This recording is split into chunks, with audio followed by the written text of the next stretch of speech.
ऐसे लगता है हज़ारों साल पुराना एक पौधा और एक साइड पर झुक गया हो, तेज़ हवा चलने की वजह से।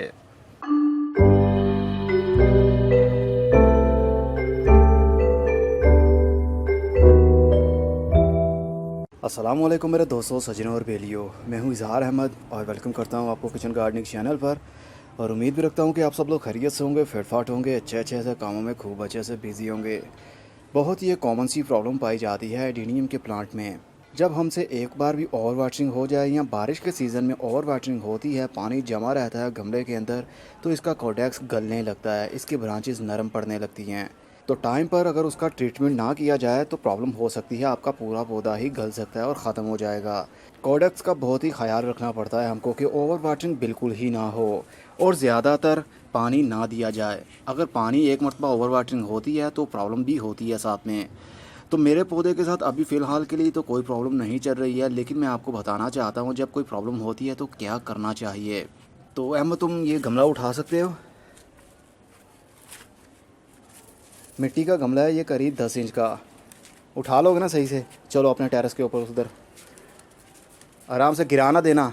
नीचे रख के पहले, नीचे रखो। चलो आराम से, इसका पत्ता मुंह में ना जाए क्योंकि यह ख़तरनाक पौधा है। ये जहरीला पौधा होता है एडेनियम का। तो बच्चों से थोड़ा सा दूर रखिए। अगर इसको हाथ लगाते हैं आप तो उसके बाद हाथ को अच्छे तरीके से धो भी लीजिए साबुन से, क्योंकि ये जहरीला पौधा है। तो आपके बच्चे के मुंह में या आपके मुंह में इसका पत्ता या इसका लिक्विड जाने की वजह से आपको वॉमिटिंग हो सकती है, आपके पेट में दर्द हो सकती है, काफ़ी प्रॉब्लम क्रिएट कर सकता है। इसलिए बहुत ही केयरफुली ये काम करना पड़ता है। तो चलिए फिर अब इसको रखते हैं इसके टेबल के ऊपर। चलो टेबल के ऊपर रखोगे? आराम से आराम से आराम से। उठा तुम रहे हो, ज़ोर मेरा लग रहा है। एनीवे, ये जो वाइट वाइट से आपको पत्थर दिख रहे हैं ये बेसिकली पमिस स्टोन है। इसको लावा रॉक्स भी बोल सकते हैं आप। जिस तरह परलाइट होती है समझ लीजिए इसी तरह ये भी काम करता है। 30% पानी को अपने अंदर होल्ड कर सकता है ये भी स्काई सीड के पास आए। मैंने काफ़ी इंटरनेट के ऊपर सर्च किया था तो मैंने उनको कहा कि इस तरह के पत्थर भी मंगवाए जाएं। ये काफ़ी लाइट वेट होते हैं, इसके काफ़ी फ़ायदे भी होते हैं। इसके अंदर पोटाशियम भी पाया जाता है जो पौधों के लिए काफ़ी अच्छी चीज़ भी होती है।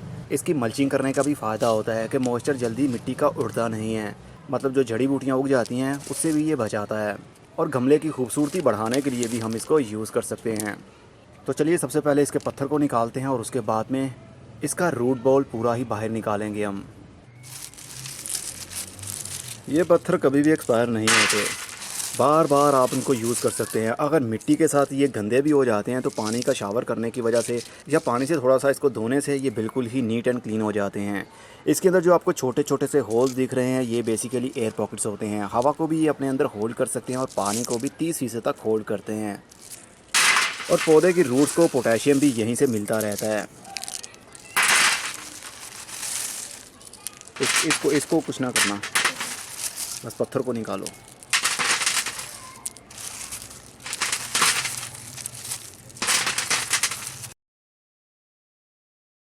वैसे तो मेरे पौधे की ग्रोथ बहुत ही अच्छी चल रही है और इसकी रूट्स भी अब डेवलप होकर मिट्टी के अंदर जा रही हैं। ये देख सकते हैं वाइट सी रूट्स मिट्टी के अंदर जाने की कोशिश में हैं और यहाँ से भी रूट्स डेवलप हो रही हैं। अभी इसको रिपोर्ट करना नहीं चाहिए लेकिन आप लोगों को समझाने की खातिर मैं ये कर रहा हूँ। लेकिन मेरे पौधे को कुछ नहीं होगा क्योंकि एडेनियम का पौधा जल्दी मरता नहीं है। इवन कि उसको 1 हफ्ते तक आप मिट्टी के बगैर भी बाहर रखें। तो अब इसकी मिट्टी हम खोलते हैं और इसको जड़ों समेत बाहर निकालेंगे। ये देखिए कितनी अच्छी इसकी ग्रोथ चल रही थी, कितनी इसकी रूट्स हैं।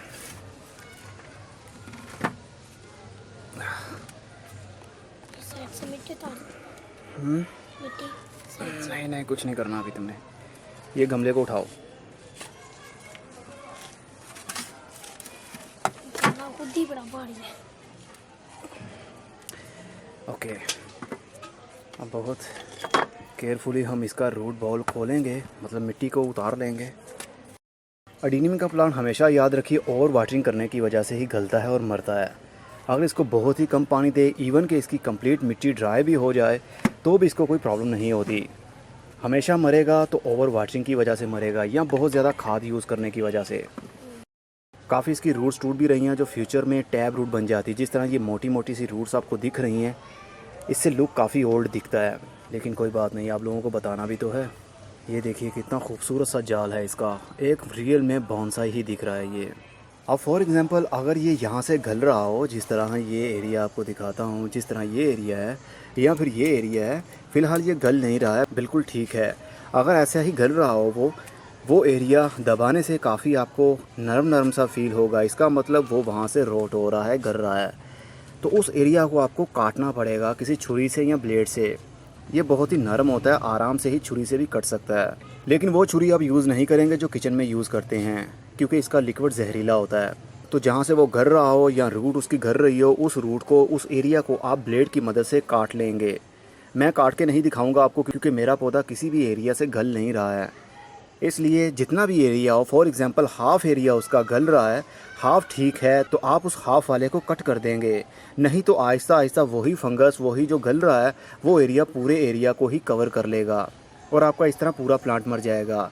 फॉर एग्ज़ाम्पल अगर आपका ये पूरा एरिया ही गल रहा है, पूरे एरिया को आप काट दें, नीचे वाला एरिया ही काट दें और ऊपर वाला जो एरिया बच गया है वो अभी सही है, लेकिन उसके साथ कोई रूट नहीं है, तो उसका सबसे आसान तरीका ये होता है कि इसको 7 डेज़ के लिए या 5 दिनों के लिए शेडी एरिया में हैंग कर दें, या फिर इसको इसी तरह पड़ा रहने दें विदाउट सॉइल और पानी। सिर्फ इसके ऊपर डायरेक्ट धूप नहीं आनी चाहिए, शेडी एरिया में पड़ा रहेगा।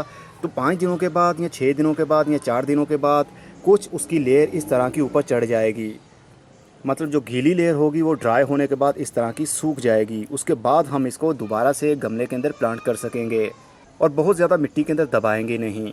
तो जब भी ऐसी कोई प्रॉब्लम हो तो आप इसी तरह करें जैसा मैंने आपको बताया है। अब इसकी ऊपर वाली ग्रोथ तो हो रही है, ये ग्राफ्टेड प्लांट है, इस एरिया से इसको ग्राफ्ट लगाया गया था और ऊपर से एक ग्राफ्टेड पौधा ग्रोथ में है।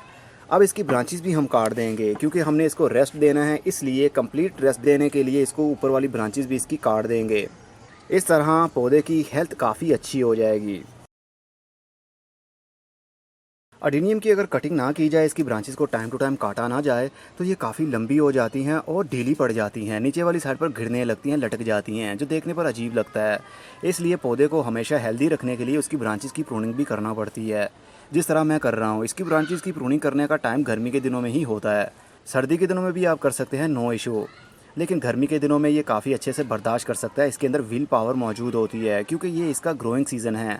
और ग्रोइंग सीज़न के अंदर आप इसके अगर पत्ते काट देते हैं तो इसके अंदर इतनी विल पावर होती है कि ये सारे ब्रांचेस जल्दी ही निकालना शुरू कर देता है। और जो ब्रांचेस हमने काटी हैं ये वाली, इनको भी हम एज आ कटिंग ग्रो कर सकेंगे। लेकिन सबसे पहले हम इसको रखेंगे शेडी एरिया में कुछ दिनों के लिए, ताकि इसका जो ये वाला एरिया हमने काटा है, ग्रीन ग्रीन सा यहाँ से लिक्विड निकल रहा है, ये जब कंप्लीट ड्राई हो जाएगा, इसके ऊपर एक वाइट सी लेयर बन जाएगी। उसके बाद हम इसको एज आ कटिंग मिट्टी के अंदर लगा सकेंगे। मैंने पहले भी कुछ कटिंग्स लगाई थी दूसरे पौधों की, लेकिन ये ग्राफ्टेड है, ग्राफ्टेड की मैंने कटिंग कभी लगा कर नहीं देखी, लेकिन मैं ट्राई ज़रूर करूँगा इस बार।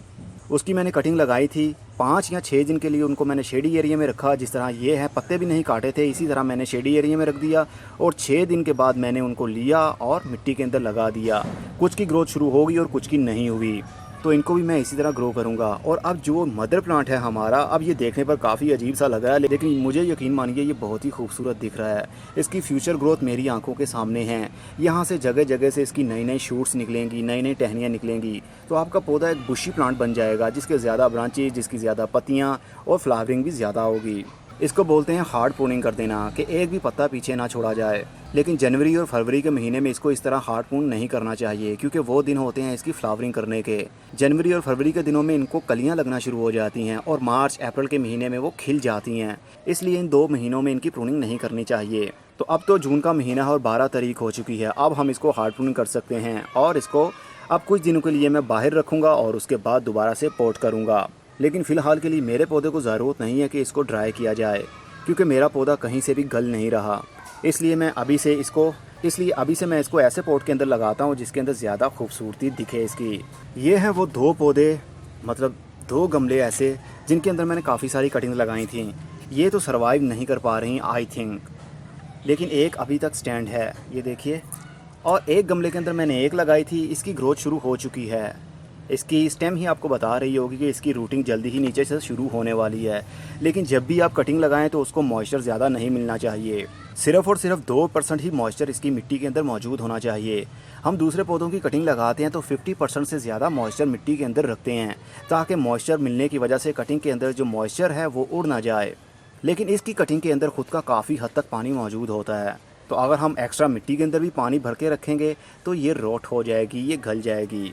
इसलिए 100 में से सिर्फ 2% ही पानी का मॉइस्चर इसके अंदर मिट्टी में होना चाहिए। रात में बारिश हुई जिसकी वजह से यहाँ पर काफ़ी पानी के कतरे गिरने की वजह से ये मिट्टी गीली हो चुकी है, लेकिन ऐसा नहीं होना चाहिए। इसको कंप्लीट ऊपर वाले एरिया से ड्राई होना चाहिए, तभी इसकी ग्रोथ शुरू हो सकेगी। और इसके अंदर तो काफ़ी हद तक पानी मौजूद है, मुझे नहीं लगता कि ये सर्वाइव करेंगी। वेल अभी मैं इनको ट्राई करूँगा, मे बी के ये ग्रोथ में आ जाएँ।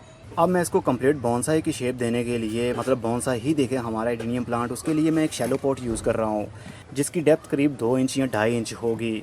ऐसे छोटे पॉट्स के अंदर ऐसा पौधा लगा हुआ काफ़ी ओल्ड लुक देता है और काफ़ी खूबसूरत भी लगता है देखने पर। ये वही बोनसाई पॉट है जो हमने खुद बनाया था। अगर आपने इसकी वीडियो नहीं देखी हुई कि हमने ये किस तरह बनाया था, तो वीडियो के ऊपर लिंक आ रहा है, उसके ऊपर क्लिक करेंगे तो आपको ये वीडियो देखने में मिलेगी। अब इसके होल को कवर करने के लिए हम कोई सी भी जाली यूज़ करेंगे। मेरे पास ये प्लास्टिक की टोकरी थी, तो प्लास्टिक की टोकरी को मैंने काटा, तो ये छोटे छोटे से होल्स होते हैं उसके अंदर। ये हम इसलिए ऊपर रखेंगे ताकि वाटर लॉगिंग ना हो और ना ही पानी के साथ साथ हमारी जो सॉइल है वो ड्रेन होती रहे यहाँ से। इसलिए यहाँ पर ये रख देते हैं ताकि सिर्फ पानी ही ड्रेन हो, ना कि मिट्टी। इसके लिए जो मिट्टी यूज़ कर रहा हूँ उसके अंदर बजरी भी है, कंपोस्ट भी है और कोकोनट हस्क भी, मतलब कोकोनट का जो छिलका होता है बाहर वाला, उसके टुकड़े छोटे छोटे से। ये हम इसलिए यूज़ करेंगे ताकि ड्रेनेज सिस्टम बहुत ही अच्छा बना रहे। हम इधर से पानी दें और उधर से 1 सेकंड के अंदर ही नीचे से ड्रेन हो जाए, तब एडेनियम प्लांट को कोई भी प्रॉब्लम नहीं होती।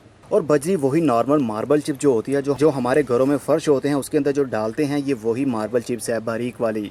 कोई सा भी आप कलर ले सकते हैं। 50% बजरी है, 40% इसके अंदर कंपोस्ट है और 10% इसके अंदर कोकोनट के ये टुकड़े हैं। अब हम इसको थोड़ा सा बेड बनाएंगे और अब हम इस एडेनियम प्लांट को इसके ऊपर प्लेस करेंगे। सबसे पहले हम इसका फ्रंट चूज़ करेंगे कि कौन सा साइड हमारे फ्रंट पर आना चाहिए ताकि लुक देखने पर अच्छी लगे। मुझे तो ये भी अच्छा लग रहा है और अगर इसको रखा जाए तो ये भी अच्छा लगेगा। इसको रखा जाए, नहीं, ये आई थिंक लुक सबसे अच्छी रहेगी। और इसको थोड़ा सा टेढ़ा कर दिया जाए तो लुक और भी ज़्यादा खूबसूरत लगती है देखने पर। ऐसे लगता है हज़ारों साल पुराना एक पौधा और एक साइड पर झुक गया हो तेज़ हवा चलने की वजह से। तो अब हम इसको यहीं पर रखेंगे और सॉइल को भर देंगे।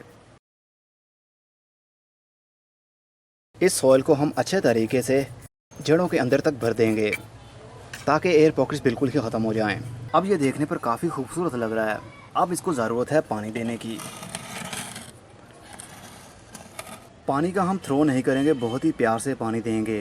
अगर थ्रो करते हैं पानी का तो बजरी और सॉइल अपनी जगह से हिल जाएगी और बाहर निकल आएगी। इसलिए बहुत ही स्लोली आप पानी दें इसको, और एक मरतबा अच्छे तरीके से पानी दें, जो सॉइल है वो नीचे तक गीली हो जाए और जो एक्स्ट्रा वाटर होगा वो नीचे से ड्रेन हो जाएगा। अब इस पौधे को एंकर करने की भी ज़रूरत है क्योंकि ये रॉकिंग कर रहा है।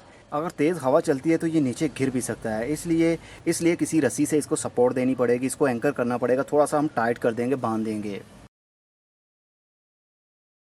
कुछ दिनों के लिए या कुछ हफ्तों के लिए हम इसको इसी तरह बांध कर रखेंगे ताकि इसकी रूट्स अच्छे तरीके से इस सॉइल के अंदर ग्रोथ करने लग जाएं। तो उसके बाद हम इस वायर को रिमूव कर देंगे। देन ये पौधा रॉकिंग नहीं करेगा। होपफुली आपको अच्छे से समझ लग गई होगी जब गल जाए पौधा तो क्या करना चाहिए। इस वीडियो के अंदर हमने सीखा कि जो रोट हो जाता है एरिया उसको रिमूव किस तरह किया जाए, और एक पौधे को हम, मतलब बड़े पौधे को हम बोनसाई बनाने के लिए छोटे पॉट में शिफ्ट कैसे करते हैं। इनकी जड़ों को हवा लग जाए वो चीज़ आप भूल जाइए क्योंकि इसकी जड़ों को हवा लगती ही नहीं है। सिर्फ और सिर्फ हल्का सा मॉइस्चर इसको मिलना चाहिए। एडेनियम को जितना ज़्यादा मिट्टी के अंदर दबाते जाएंगे उतने ज़्यादा चांसेस बढ़ते जाएंगे उसके गलने के, और जितना मिट्टी से बाहर रखेंगे और उसकी फीडर रूट्स ओनली मिट्टी के अंदर रहेंगी तो कम चांसेस होते हैं कि उसकी रूट्स गल जाएं, क्योंकि जितना इसका सर्कल मोटा होता जाएगा उतना ज़्यादा ही नाजुक होता जाएगा। इसलिए बहुत ही एहतियात करनी पड़ती है। तो अब जो हमने कटिंग काट ली हैं, ये वाली कटिंग्स हमने काट ली हैं, इसके ऊपर मैं बाद में एक और वीडियो बनाने वाला हूँ, और अगर इस कटिंग की ग्रोथ शुरू हो जाती है तो आप लोगों के साथ शेयर करूँगा, और साथ में इसका क्या रिज़ल्ट मिलता है। जिसकी हमने सारी ब्रांचेस काट दी हैं, एक भी पत्ता नहीं है, इवन के एक भी नोड एरिया भी नहीं है, मतलब कहीं से भी शूट नहीं निकल रहा है इस वक्त। तो इसका रिज़ल्ट भी आपको दिखाऊंगा। इसकी जगह जगह से शूट निकलना शुरू हो जाएंगी।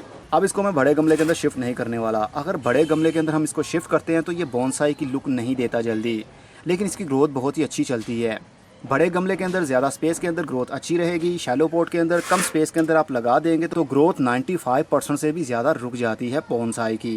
क्योंकि उसको हमने ट्रेन कर लिया होता है। ये अब ट्रेन हो चुका है, मतलब कंप्लीट बोनसाई दिखता है, इसलिए इसकी ज़्यादा ग्रोथ बढ़े, इसका कोडेक्स मतलब ये वाला ट्रंक इसका ज़्यादा मोटा हो, हमें इसकी अब ज़रूरत नहीं है क्योंकि इनफ मोटा हो चुका है। ये बोनसाई दिखने के लिए यही काफ़ी है।